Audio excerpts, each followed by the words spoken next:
So then we are back with more understandings from the renewed covenant, and this is also regarding the Romans, the 7th chapter, a very interesting part of it, because Shaul then he is giving instructions to the set apart Hebrews. At the moment we begin then to understand what Shaul was then doing during the time of his ministry. The first understanding that comes to our minds, it is related with the set-apart Hebrews. Those people, they were given the oracles previously, and they were entrusted with the anointing. When we read then the understanding from Romans 7, Shaul then is having a sort of a combat in his mind. The first part of it, he compares himself with the Torah. What is going on is he is having then these couple of layers of understanding from the previous and then the renewed covenant. In Shaul, what was going on was he was from the Hebraic line. However, he was then very obedient to the Torah previously, but he was in a demand part of the Torah. He was very obedient, he was very zealous. In fact, Shaul himself, he knew from Genesis to Deuteronomy by mind. He was able to verbatim. Not very many people from the time could do this. However, when he was then understanding the Spirit, the read link, and then the renewed covenant, then he began to find himself in a very fine line regarding then the obedience to the Torah versus then the renewed covenant. So every time he tried to be obedient to the Torah and its demands, he found himself then faltering. It does not mean that Shaul then was involved in sin. Romans 7 is related with the temptations. Try to understand. From the Hebraic view of the scriptures, there are a couple of layers going on at the same time. The first layer is the life of Shaul spent being obedient to the law or the Torah. The second portion of it was himself being involved in a renewed covenant, where then he was then relinking the Gentiles, but part of himself was then yet obedient to the Torah.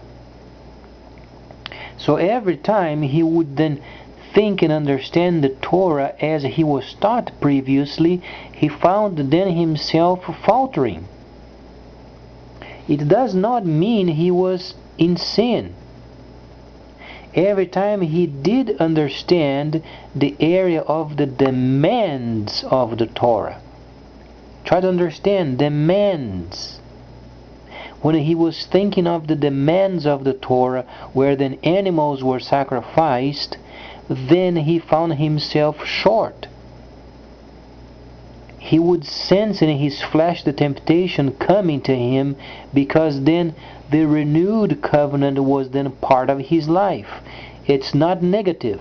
It's very positive, because he was transitioning himself further into his ministry. So then when he then explains to us that what he was trying to do, he couldn't do it, but what he knew he should be doing, he wasn't doing, he was making a reference to the Torah and the Torah's demand. When he was trying to be obedient in the flesh to the Torah, he couldn't do it. It does not mean that he had sin. It meant simply he couldn't do what the Torah demanded. Neither of his people were able to do it. They had then to have a trust in the Mashiach, so then the Mashiach through them should then be obedient. And this is what he explains. So then it's not a fact that he's involved in sin and he was trying not to sin and he was then in sin. He was not in sin. He was simply having a couple of layers at the same time. He was having the previous layer of the Torah and its demands. So every time he would be tempted, try to understand, he was tempted in returning to his obedience to the Torah justice. Then he would find himself faltering. However, when he came around and he did understand the renewed covenant in the Mashiach, then he went forward with it. So Shaul was not in sin. So then later when you begin to read, then, who can deliver me from this body of death? He began to understand if he wanted to be obedient of the Torah in the flesh, then he was then tempted. But being tempted and being sin are not the same. The translation is done wrongly. What he meant was the very factor of he himself in the flesh trying to be obedient, then he was finding himself then being faltering in the law. Because he came to the understanding that the law can't be practiced in the flesh. It does not mean he was in sin. He felt the temptation of sin in his flesh. It's not the same as having the act of sin.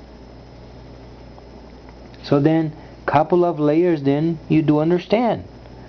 And then he explains, I find then myself coinciding the Torah with my conscience, and his conscience was stating to him the Torah is holy and perfect.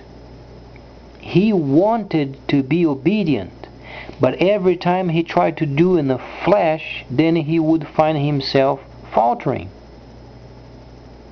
It was the fact of the desire of being obedient in the flesh.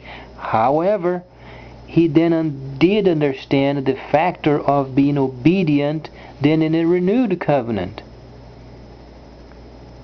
So couple of layers at the same time. This understanding from the 7th chapter does not give us any license to sin, because Shaul was not in sin. What he meant, the very situation that he should not be doing, then he was doing, it was his desire of being obedient to the Torah in the flesh, and he couldn't do it. He's not practicing sin. He's practicing justices, but in a desire of a person's self, rather than understanding the renewed covenant and understanding what the Mashiach did. So then clears away a whole lot of junk taught out there, because then some people, they think, oh, Shaul was in sin, he was doing something wrong. He had to be doing something wrong, because he said, if I would not do what then the Torah said not to do, but he found himself doing. So then he was trying while he was doing it or not doing it. And then he expounds those areas later, and then becomes very confusing. So the factor is this: he was trying to do what the Torah demanded. Every time he was thinking on doing it, he found himself faltering. Because the first service then was completed, he began to understand the second service. So then when he later begins to understand then that the Torah is holy and perfect, but he himself, while he was trying to be obedient in his own, then he would find himself then faltering. Because the flesh is where evil was at. So then he said, but he was very thankful because Elohim had then saved him through the Mashiach, with the promise of then later being rescued from the flesh. It would come a time that he would die and be resting with the others. So there is no sin in the life of Shaul. Try to understand, because in order for him to have the understanding of then his flesh being evil, he was then not in sin. Try to understand the contrary part of it. He would never understand where he was at related with the renewed covenant if he was in sin. You know why? Because he points the Torah. The Torah is the destroyer of sin. Try to understand, that's a positive destroyer, not a bad understanding. Okay, so when you read then the perfect state of the Torah is destroyer of a sin. Destroys sin, because any doctrine against the Torah is then destroyed.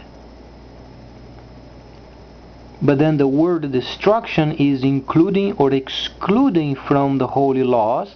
However, he knew that he himself in his own could not obey. So then we understand Shaul was never in sin, not regarding the 7th chapter of Romans. He was simply pointing a couple of layers. The first was his understanding of the Torah as being perfect, and demanded life in exchange when sin was done. However, he is not stating that a sin was in his life. He was stating his desire of being obedient to the Torah, comparing with the other layer of the renewed covenant.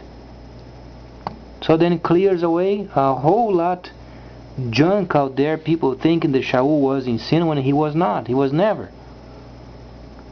Because he couldn't have heaven's understanding of then the Torah related with the second layer. Because grace was not yet in this portion given to him. He's comparing the holy presence of the Creator himself that died and then brought the second anointing. If you understand this area, where do you find grace? There is no grace, no mercy. None of it. You won't find it. You find Torah, and you find also the Mashiach. And who is the Mashiach? Yahweh Yeshua. You won't find faith, mercy, and grace, because it's not related with the sin and the consequences thereof. He's simply pointing the fact that he was in the flesh trying to be obedient to the Torah, and he couldn't. However, he was not in sin. He felt the temptation for trying to be obedient of the Torah on his own. But then he comes around and he was thankful because the Mashiach did for him. So then later you understand then the instructions that are holy, and he was then in the presence of the Creator himself. So then the rest of it, you then understand that he gives a whole lot more, many admonitions to those people, and he was absolutely primarily relating those areas to the set apart Hebrews. Only the set apart Hebrews, they are delegated with the authority in their camps to govern the spiritual world, because they are in charge of the nearing line, and in fact they must take the nearing line back because it went in disrepair a long time ago. As people they become more aware of what the true second service is, then they are going to be maintaining the nearing line clear and clean for the save the Gentiles. But please stay tuned, much more coming up.